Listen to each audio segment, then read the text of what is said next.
Rapid action battalion RAB elite force এর গোপন সংবাদের ভিত্তিতে র্যাব 9 সিলেট সিপিএসসি এর একটি অভিযানিক দল 28 সেপ্টেম্বর 2024 তারিখ অনুমানিক রাত 11 ঘটিকায় সিলেট জেলার কোতোয়ালি থানাধীন এলাকায় অভিযান পরিচালনা করে নাশকতা মামলা এসএমপি সিলেট এর কোতোয়ালি থানার এফআইআর এর মূলে পলাতক আসামিকে গ্রেফতার করতে সক্ষম হয়।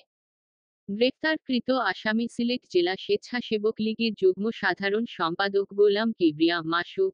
তিনি সিলেট জেলার কোতোয়ালি থানার দুর্বার 10 শেখঘাট কলাপাড়া গ্রামের মৃত গোলাম হোসেন এর ছেলে। পরবর্তী আইনি ব্যবস্থা গ্রহণের লক্ষ্যে গ্রেফতারকৃত আসামিকে এসএমপি সিলেট এর কোতোয়ালি থানায় হস্তান্তর করা হয়েছে।